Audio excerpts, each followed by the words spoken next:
sesuatu yang tidak dia temukan di tempat yang lain. Itu adalah engagement yang bisa menjadi sumber dari kebahagiaan kita.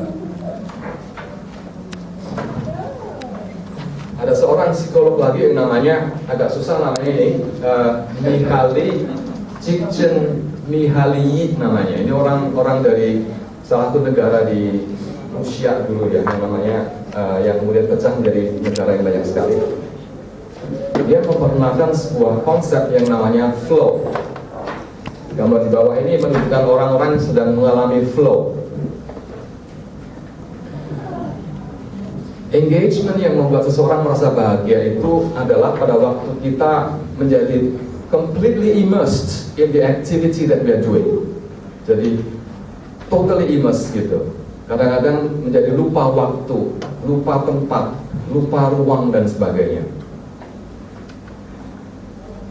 Konsentrasi 100%. Dan orang ini semangat sekali, termotivasi untuk menyelesaikan apa yang dia lakukan. Ini namanya flow. Orang-orang ini, orang yang berhasil di bidangnya itu dikenal pada waktu mereka melakukan kegiatan berlatih, bermain, itu mereka bisa mengalami state of mind yang namanya flow. Dan orang-orang itu happy di sana, meskipun ada yang tidak berhasil di bidang financial, tetapi mereka senang sekali melakukan pekerjaan itu. Flow itu bisa terjadi juga untuk orang-orang yang bermeditasi misalnya. Ini nggak punya uang pasti orang bermeditasi.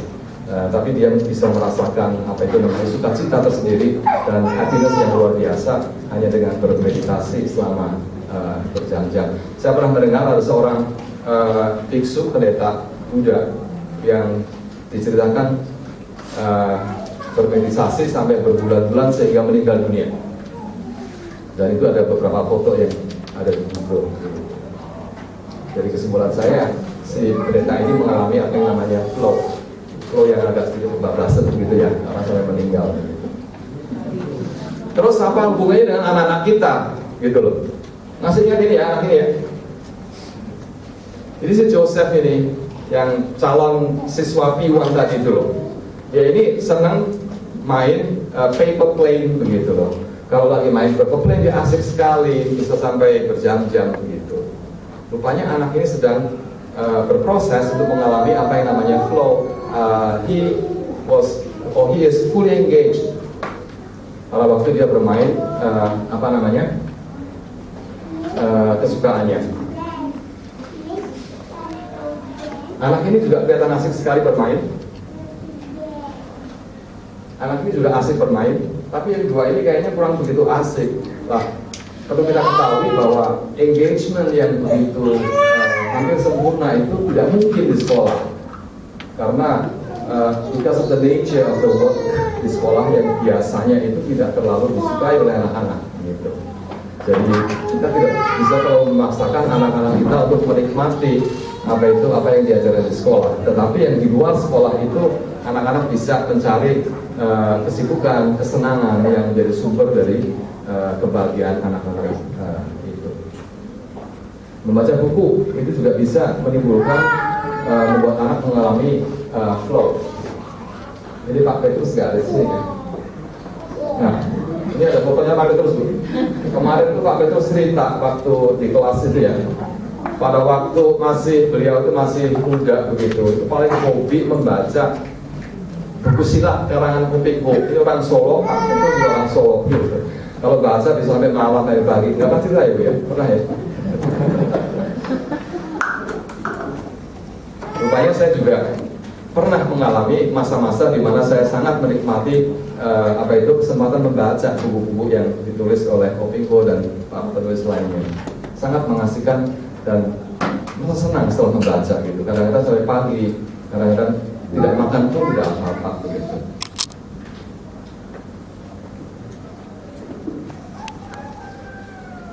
Terus key takeaway-nya apa? Pesannya apa? Nah, rupanya ada penelitian yang mengatakan bahwa banyak sekali orang-orang dewasa seperti kita itu yang tidak terlalu menikmati pekerjaan kita. Jadi the level of engagement dari para pekerja di dunia ini nggak terlalu tinggi. yang benar-benar engage itu 13%, sisanya itu kurang. Bahkan ada yang cenderung destruktif di tempat pekerjaan itu. Ya, dengan statistik seperti ini, kita bisa mengambil kesimpulan bahwa tempat pekerjaan ini bukan sumber happiness untuk kita gitu. Kadang-kadang bisa menjadi tempat yang menimbulkan rasa stres dan rasa khawatir yang berlebihan. Mungkin bisa, if you can raise your hand, apakah ada yang merasa bahwa di tempat pekerjaan itu betul-betul engaged? 1, 2. Biasanya yang punya bisnis sendiri harus engage. Yang kerja sama orang itu bisa 80%, bisa 90% gitu ya. Oke.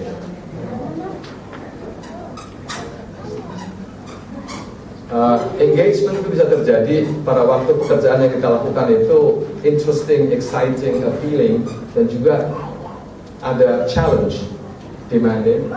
Tapi at the same time, challenge itu bisa kita lewati, bisa kita lakukan.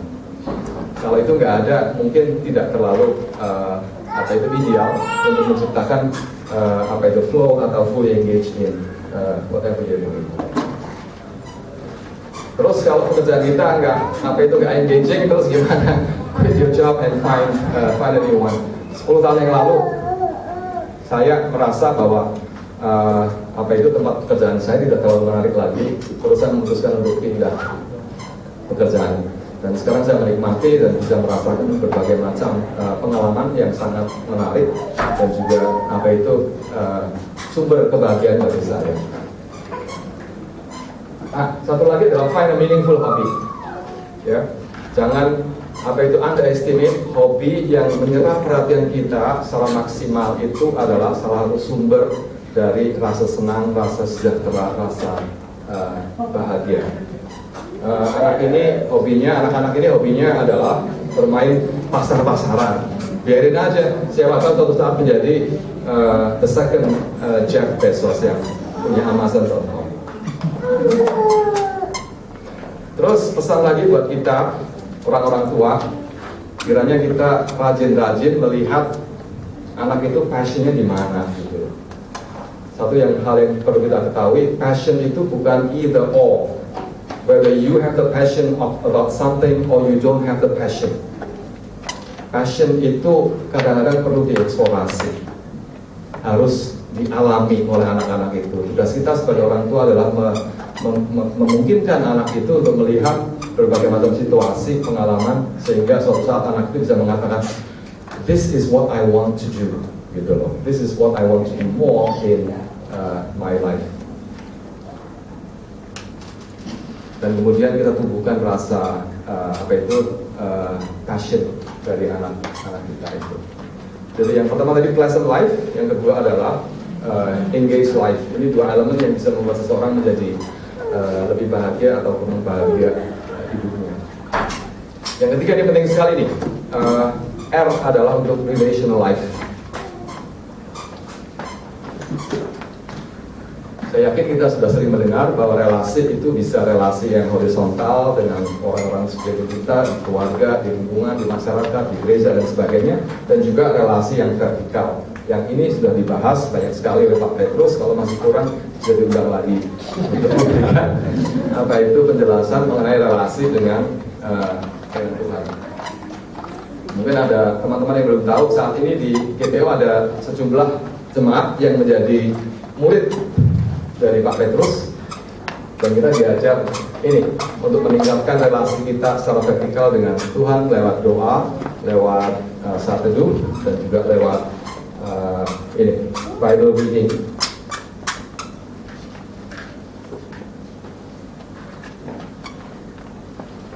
Keluarga yang bahagia, keluarga yang kurang bahagia, keluarga yang kurang bahagia. Keluarga yang bahagia ini, kalau kita lihat Alkitab, perekatnya adalah ini, kasih dalam keluarga itu. Love is patient, love is kind, ini dari Korintus ya. 1 Korintus 13 ayat 4. Kalau perekat itu ada, kayaknya hubungan dengan anak, dengan istri, dengan suami itu akan lebih mudah dan lebih cair begitu. Terus bentuknya seperti apa? beberapa camp yang lalu 2007 itu kita mengundang seorang pendeta dari Semarang. Ini pendeta siapa namanya, Yuswantori. Dari 3 hari camp itu hanya satu kalimat yang saya ingat, karena kalimat itu betul-betul menerjemahkan kata love dalam keluarga, dalam hubungan kita dengan anak, dengan suami, dengan istri dan sebagainya. Ini ngetes ya, kalimat ini dan kalimat ini ada bedanya enggak? Ulang ya, ulang nih. Kalimat ini dengan kalimat ini ada bedanya enggak?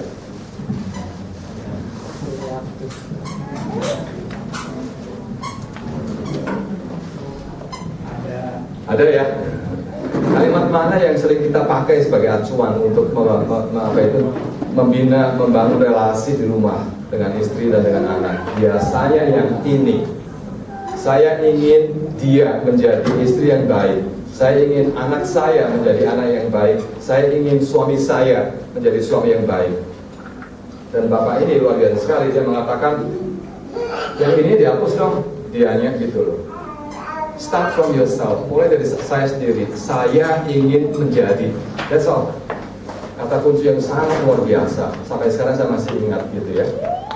Bapak Ibu yang ada istri atau ada suami, silahkan menengok ke suami atau istri dan mengatakan saya ingin menjadi.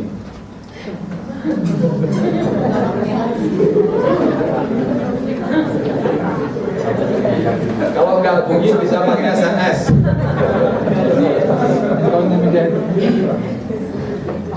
Itu satu kalimat yang luar biasa bagi saya, karena begitu mengubah perspektif saya dalam membina hubungan dengan istri. Tadinya saya selalu mikir istri yang baik itu seperti ini loh gitu, tapi nggak pernah ngaca, nggak pernah melihat diri sendiri apakah saya ini adalah suami yang baik gitu.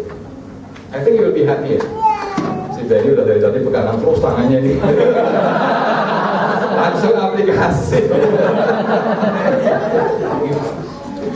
Jadi kata dia ini dihapus ya, menjadi saya saja. Saya ingin menjadi adik, kakak yang baik, suami yang baik, istri yang baik, atau yang sudah punya mantu, ibu mertua yang baik dan sebagainya.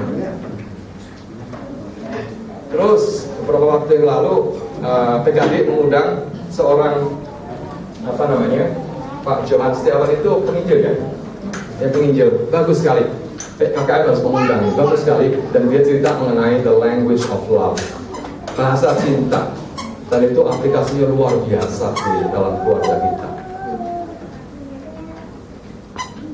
Ada 5 bahasa cinta. Yang pertama adalah action, berbuat baik untuk orang lain, untuk teman serumah kita, suami, istri, anak-anak.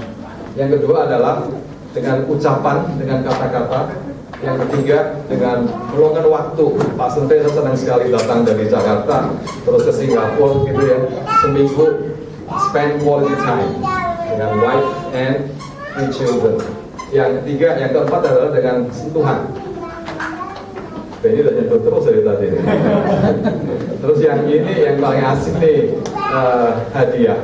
Hadiah itu juga merupakan physical gift, bisa merupakan ungkapan kasih yang sangat konkret dan sangat nyata.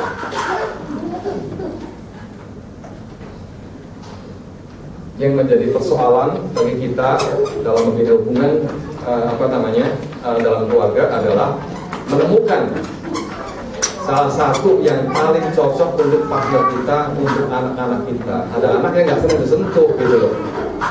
Ada anak yang suka diomongin, ada anak yang nggak suka diomongin. Ada suami yang suka nggak suka kayaknya ya suami ya. Suami itu paling nggak suka diomongin. Bukan apa-apa, suami itu nggak suka denger gitu loh. They're not good listeners. Tanya istri saya kalau nggak percaya. Sudah dijawab itu saya minta diulang terus sampai 3 kali. Sampai 3 kali pun saya mengatakan, mau ngomong apa? Ngomong apa itu kamu bilang apa tadi gitu. Harus mencari. Kalau yang belum pernah nonton film ini, silakan nonton ini What Women Want. Yang diingin itu biasanya tidak terduga gitu loh, di luar dugaan kita, betul ya? Suci, betul ya? Atau malah suaminya What Men Want gitu. Jadi tugas kita adalah mencari bahasa kasih itu harus ada. Tapi yang lebih penting lagi adalah kita mencari apa yang paling pas untuk pasangan kita, untuk anak-anak kita. Ngomong-ngomong soal pria, ada satu puisi yang saya bacain ya dalam bahasa Inggris. As a rule, man is a fool. Man, is a fool. When it's hot, he wants it cool. Kalau panas, sebenarnya dingin gitu ya. When it's cool, he wants it hot. Always wanting what is not. Bilang ya. Nanti kalau mau balas sama istri juga boleh sih. As a rule, women gitu juga boleh. As a rule, man is a fool. When it's hot, he wants it cool. When it's cool, he wants it hot. Always wanting what is not. Maunya yang aing-aingan. Gitu. Dasarnya bahasa kasih ada banyak sekali di dalam Alkitab. Ini ada beberapa yang saya ambil, saya pinjam dari slide-nya Pak Johan. Semuanya mengatakan mengenai kasih ya. Kasih pada Tuhan, kasih pada sesama, hidup yang saling mengasihi. Tadi itu bahasa kasih dalam artian yang sangat luas, ekspresi kasih kita. Sekarang kita lihat bahasa itu sendiri. Bahasa yang kita pakai, kata-kata yang kita pilih, kalimat yang kita pilih, itu bisa menjadi perkat ataupun sesuatu yang membuat kita menjadi renggang hidupnya. Jadi satu hal saja, kita mesti bisa mencoba membedakan antara you language dan we language. Bedakan ini ya. Itu kan tugas kamu. That's your fault. Kalau ada sesuatu yang salah, kamu yang tanggung jawab. Yang kedua ini adalah the we language. Yuk kita pikir bersama. Coba ini kata yang perlu kita pikirkan. It's not always about you, it's about us. Gitu. Ya, bedakan antara we language dengan you language. Terus ada juga bahasa-bahasa kalimat-kalimat yang dianggap tidak mendukung hubungan dalam keluarga antara suami dan istri. Misalnya ini bahasa Jawanya, bahasa Surabayanya ini suka ngundat-ngundat. Bahasa Indonesianya apa ya? Mengungkit-ungkit gitu. Nah ini salah satu sumber apa itu perasaan yang sangat tidak enak. Ia pernah sih salah zaman dulu. Oh ya sudah, jangan diulang, jangan diungkit-ungkit terus gitu loh. Dragging the past is not good. Ingat nggak dulu waktu sekolah, kamu nggak pernah belajar, jangan. Ya, what is done is done. Jangan diulang. Mungkin kita mikirnya, kamu nggak diulang kan lupa gitu ya. Tidak, anak itu nggak lupa. Gitu. Ingat terus. Yang kedua, hindari ancaman. Ancaman itu biasanya dimulai dengan if. Kalau enggak, awas loh gitu. Stay away from the if language, bahasa ancaman. Terus yang satu lagi adalah membanding-bandingkan. Anak itu tidak suka dibandingkan, kecuali kalau anak itu pinter. Dibandingkan dalam posisi yang lebih superior, itu anak itu oke. Kalau tidak, dia akan merasa sangat tersakiti. Very hurtful gitu. Ini loh, jangan bandingkan apple dan oranges. Anak kita apple kok bukan orange gitu loh. Ya, kalau mau bandingin bilang aja, apples dan oranges itu sama-sama adalah buah gitu. Bukan cerita satu lebih manis atau satu lebih enak, satu lebih indah. Tidak. Ini saya dapat juga dari membaca beberapa referensi hubungan suami istri yang sudah dipenuhi dengan 4 hal ini. Terlalu banyak mengkritik satu sama lain. Yang kedua, selalu defensif. Not me, it's not me. No, I didn't do it. Menyangkal terus. Yang ketiga adalah sudah mulai bahasa yang menghina, merendahkan, insulting the partner. Dan yang terakhir adalah stonewalling. Stonewalling itu sudah membuat pemisah gitu loh. Sudah nggak mau urusan lagi gitu. Ya, beda gitu. Ini adalah awal dari perpecahan dalam keluarga. Jadi hati-hati, bahasa yang kita pakai itu sangat mempunyai dampak yang sangat serius pada hubungan dengan anak maupun dalam keluarga. Key takeaway, ringkasannya atau apa itu namanya, implikasinya saya ambil dari khotbahnya Pak Yosef Theo minggu yang lalu. Masih ingat ya? Blind self dengan hidden self gitu. Ya, ini harus kita buka sehingga ada trust di antara suami dan istri. Kita harus berani mengaku, saya tidak sempurna, saya banyak kesalahan, silahkan dikritik. Tapi sudah diingatin, kalau kritik yang enak gitu. Kalau kritiknya nggak enak juga nggak enak kan ya. Terus hidden self, ini hal-hal yang tersembunyi itu sudah mulai dibuka, atau minimal dikurangi jumlahnya gitu. Sehingga suami-suami atau istri yang sering traveling itu nggak ditanya oleh istri, hari ini kamu mau ngaku dosa apa? Itu menurut Pak Yosef Theo begitu. Mungkin bisa start small. Salah satu cara yang paling sederhana adalah ini, handphone harus terbuka. Apa itu namanya, login code-nya harus sama. Sudah saya lakukan. Saya dan istri punya handphone yang sama, Xiaomi 3, terus kodenya sama. Jadi setiap sama. Jadi masing-masing bisa melihat. Saya sih nggak pernah lihat sih dia mau punya rahasia apa, kayaknya nggak punya sih rahasia. Jadi ulang ya, 1 P adalah untuk pleasant life. Kata kuncinya adalah mengatur diri sebetulnya. Jadi materi penting, tapi mengatur diri lebih penting, mengatur perasaan itu lebih penting. Positive emotion. Yang kedua adalah engage life. Salah satu sumber orang menjadi merasa bahagia dan tidak itu adalah pada saat dia melakukan pekerjaan-pekerjaan yang mengasihkan. R adalah relasi dalam keluarga. Yang keempat adalah M. Nah yang M ini kayaknya sedikit high level begitu. Biasanya nggak kita pikirkan, kecuali kalau ada yang memberitahu, kecuali kalau ada yang mendorong kita untuk melakukan hal-hal yang lebih besar dari kehidupan kita sehari-hari. Meaningful life. Ini contoh seseorang yang melakukan, berbuat sesuatu yang lebih besar untuk orang lain, kontribusi terhadap apa itu, the well-being of other people, society. Dan ini bagus sekali. Yes, you must live life beautifully and not allow the spirit of the world that makes gods of our power, riches, and pleasure make you to forget what you have been created for, greater things. Bukan hanya sekedar bahagia secara materi atau secara hubungan dalam keluarga, tapi juga berbuat sesuatu untuk masyarakat lainnya. Mungkin ini terlalu gede ya, Mother Teresa gitu. Mungkin ada kecilan dikit nih. Ini teman kita, jemaat pada waktu ke Singapura biasanya berjemaat di gereja kita. Namanya adalah Budi Suhardi.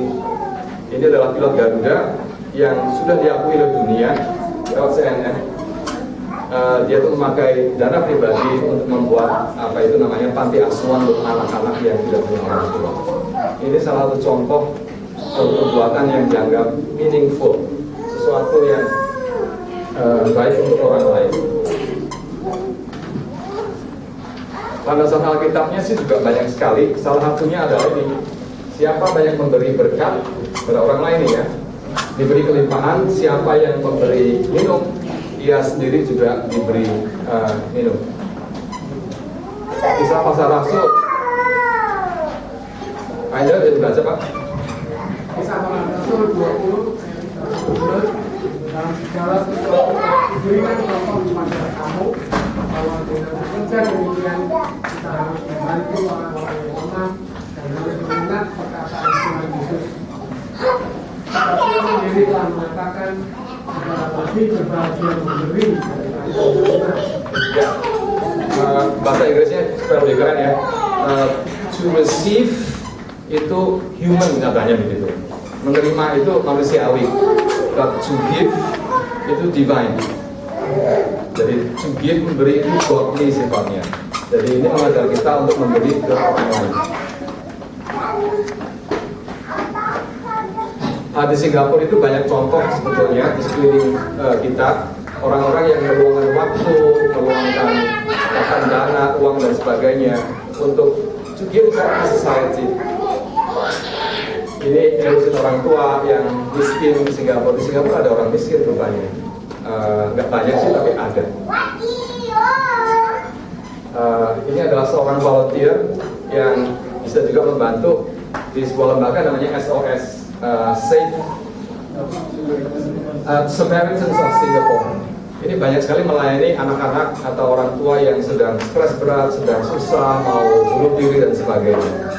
Kita cuma tinggal volunteer sebagai seorang yang mendengarkan. Kalau ada masalah yang berat, kita refer ke orang yang lebih ahli. Itu salah satu bentuk kita memberikan waktu kepada lembaga lain. Yang paling sederhana adalah setiap malam pada waktu toko roti itu tutup ya, daripada roti yang dibuang, kita bantu, kita ambil, kita kumpulin, kemudian kita bagikan ke orang-orang yang membutuhkan. Itu rupanya juga banyak dibutuhkan volunteer di Singapura. Kalau kita, ini contoh saya, seorang guru, seorang dosen, yang bisa saya berikan adalah memberikan workshop, pelatihan dengan apa itu pro bono. Pro bono itu gratis, istilah kerennya itu pro bono, gratis nggak bayar gitu. Tapi nggak sering-sering. Kadang bayar, kadang enggak. Yang ini di Penang, Malaysia, itu yang menghubungi saya itu mengatakan dengan terus terang, Pak, bisa nggak memberi workshop di Malaysia ini untuk guru-guru dan kita nggak punya uang untuk membayar gitu. Saya bilang oke, not a problem. Tapi pesawat dibayarin ya, bilang 3 dibayarin. Terus saya bilang lagi, biasanya kalau saya pergi itu dengan istri, tolong istrinya dibayarin ya. Iya. Jadi akhirnya dibayar juga. Tahu nggak ceritanya kenapa istri dibawa kalau pergi? Supaya tidak ada pertanyaan gitu loh. Dari traveling nggak ada pertanyaan gitu loh. Dosa apa tadi untuk traveling gitu loh. Jadi bawa aja gitu, aman gitu. Betul ya? Di Singapura juga saya memberikan workshop secara gratis di sekolah. Ini di BG Secondary School baru beberapa bulan yang lalu. Saya pikir kita juga bisa melakukan hal yang serupa gitu, sesuai dengan bidang keahlian, sesuai dengan talenta yang kita miliki. Jadi kata kunci adalah giving back to society. Mantuk. Kalau kita mengenal payback, itu balas budi ya, ke belakang. Yang dibalas kan budi satu orang nih, balas budi ke belakang. Sekarang yang lagi ngetrend sebetulnya adalah pay forward.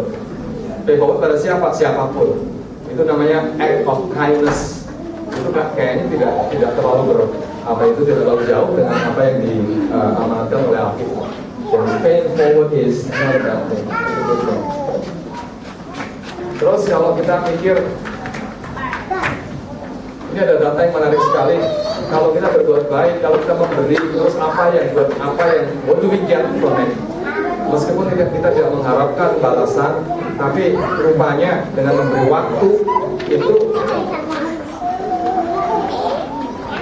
terbukti bahwa orang yang memberikan waktu yang volunteer itu happier in life. Hampir 70% mengatakan mereka menjadi lebih sehat gitu.